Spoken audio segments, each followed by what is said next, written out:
Good morning, it's Jackstar Davies reporting to you from Radio Urbana here at the beautiful Bondi Beach. I live over in the south end of Bondi Beach, and I'm here with Ben, who lives on the north end, or vice versa. South end. I met Ben recently just on the plane coming back from Melbourne, and I was so inspired by his incredible story of just living life and understanding what life is and living each life for what every moment is worth. He's been on a crazy adventure after surviving a horrific surfing accident almost 4.5 years ago now. Yeah. The old saying, you know, only a surfer knows the feeling, and you can ask any surfer. It's just something about being in the ocean.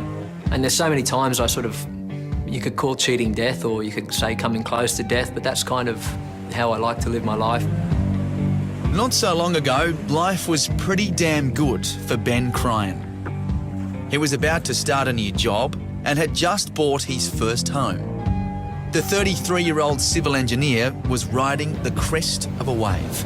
Yeah. And came through and recovered and has now been out back in the water this morning. Thank you so much for being here. No worries, thanks for having me. What do you think, Ben, was really the ingredient that kept you alive and survived all these tragic and 34 surgeries?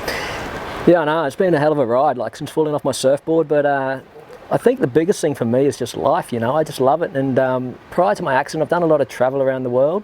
Yes. And it's opened my eyes just to, you know, just to how good we've got it in our lives. And sometimes we all forget that. And, you know, I fell off my surfboard and laying in hospital, I mean, told so many things. I just, you know, I just never wanted to give up, and I wanted to get back to this, you know, surfing this morning, and, you know, it's pretty cool. You've been defiant, and when you were told, you know, you may not be able to walk again, how did that feel in that moment? What was that change in your mind and the connection with your heart to get through that? So they also told me that I'd never walk again, and this is what I say to them. Hang on, Ben. Yeah, it's hard, you know, like you get told a lot of things in hospital. And they told me, I certainly remember them telling me, they told me at the same time I'd lost 50% of my vision, you know. They told me I'd never drive a car again, oh, you're never going to walk again. And it was pretty hard to hear, you know, as a young guy laying there. And I don't know, I kind of just overlooked it straight away and just thought, no way, I'm going to walk, you know. And 6 weeks later, I actually got out of my bed, and I'm not saying I walked 6 weeks later, I got out of my bed and I stood there, and I shook, and but that was the start, you know, and I knew I'd got it. I knew I could do it. Yeah, absolutely. I mean, you had so much support really falling out of the sky almost. Yeah, it was cool. It was amazing. Like, my support came from everywhere, you know. I've got a very close family, and it starts from there, I suppose. My mum and my dad and my sister and my brother-in-law, and then just the friends I've made all around the world, you know. It was through university, and they all came back together, and it's just this beautiful thing, you know. And it's really hard to explain, but just the people's love, it just kind of rose up above everything else, and it made me feel so special laying in hospital. Yeah, and now you're getting out there and speaking and showing this courage and strength. What kind of response are you getting from the community? Yeah, it's really encouraging. Like, every time I get up and speak, you know, it's a hard industry to get into and to share and get personal with your story.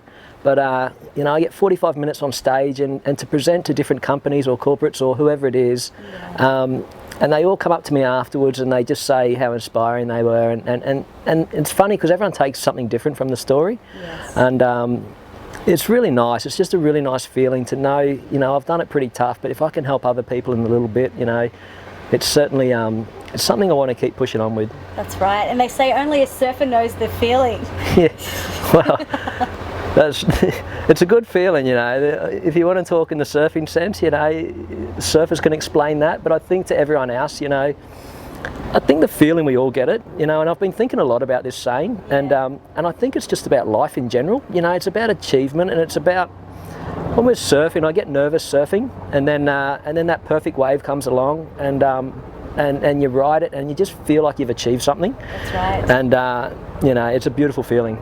And when you're on that level of sort of pushing yourself that little bit further, it's nice to have that, you know, that element of it's not really fear, but it's that adrenaline rush Oh. of getting over that next little bit. Yeah, totally. It's like a challenge. Every wave's a challenge, and you want to push yourself, and you want to, I don't know, I love the thought of the saying of challenge your ability and see what you're capable of achieving. And when you get on that wave and when you get barreled, I fell off on a big barrel and I was standing in there and the waves over your head, and it was, certainly a special feeling. And you look down this kind of tunnel and you just think, am I going to make it out of this or not? And I guess a surfer knows the feeling when you come out.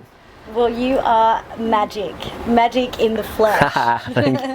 Yeah, I appreciate your time here, and just keep going out there and inspiring. Yeah, thanks. Absolutely, Ben. It's a blessing to have you here.